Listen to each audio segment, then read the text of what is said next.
Bonjour. As I stepped out onto the pier in Piriac at the Sardine Festival, welcoming the tall ships into the port as the sailors and crew dined on a hurdy-gurdy, a distinctly French instrument, as it played softly in the background.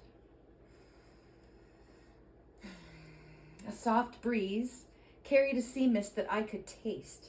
I had yet to discover that I stood on an ancient trade port where the commodity known as white gold ensured Guérin's prosperity for centuries, making it a major trade hub in Bretagne before it became part of the Pays de la Loire.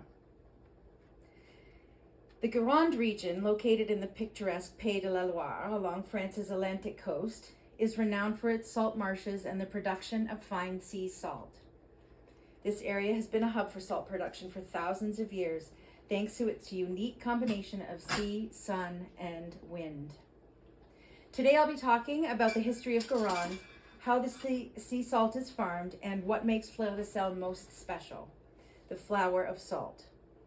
The salt marshes cover approximately 1,650 hectares and are a significant part of local heritage and economy.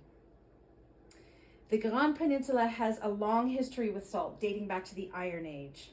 The New Gastronome website had an article entitled Salt, A History by Hannah Moore, and she had an excellent comprehensive overview of the salt significance across the country, cultures and time periods. The gabelle.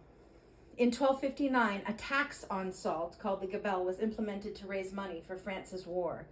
As France grew, so did the tax on the salt. By the time Louis XIV ruled the country, it was estimated that this particular tax produced the largest source of revenue for the state. That sounds great, right? Because everyone loves tax. And the gabelle was a tax on salt that lasted for 661 years. And due to incredible regulations, salt smuggling became very common.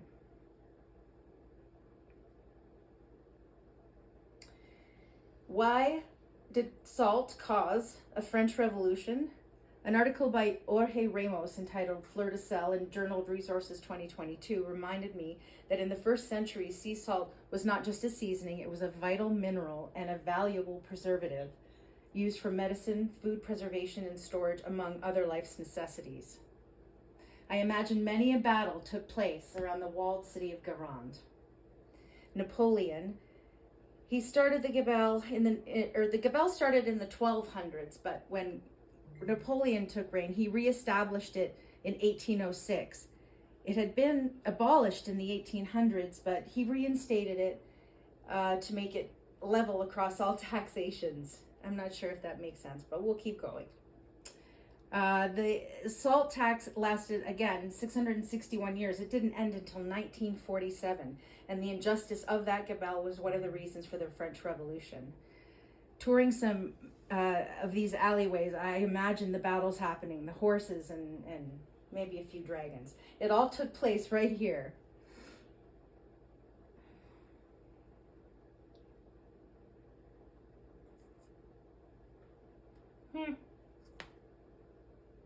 Guérande today is more about shops. The walled city is encircled by ramparts and protected by moats. 1,300 meters of unbroken ramparts and 6 imposing towers. The walls are some of the best preserved in France and the most complete in Bretagne. Evoking images straight out of Game of Thrones, yes, but today it has souvenir shops and crêperies and these salt boutiques that look more like saltwater taffy shops. I found the city to be a wonderful blend of commerce, art, and craft, and history, and I would like to move there. Paludiers are those that harvest the salt. Paludier, from the Latin word palus, meaning marsh farmer. They are in the Guérande region of France, and they preserve a unique and traditional profession. They possess eternal custodianship. They maintain the dikes and channels. They do water management. They harvest the salt, and their attention to detail must be meticulous. They must have physical stamina and knowledge of the traditional methods. These salt crystals will disappear. They are Fleur de Sel crystals, unique to salt marshes like this one in Bête-sur-Mer, western France. Cédric has to harvest the Fleur de Sel now, or it will sink to the bottom of the pond. ruining the properties that make it unique. The region's significance. I toured the marshes myself. It's highly prized for its purity and mineral content. Goats and donkeys are employed to maintain the grassy areas around the marshes, further demonstrating a commitment to sustainability and environmental responsibility.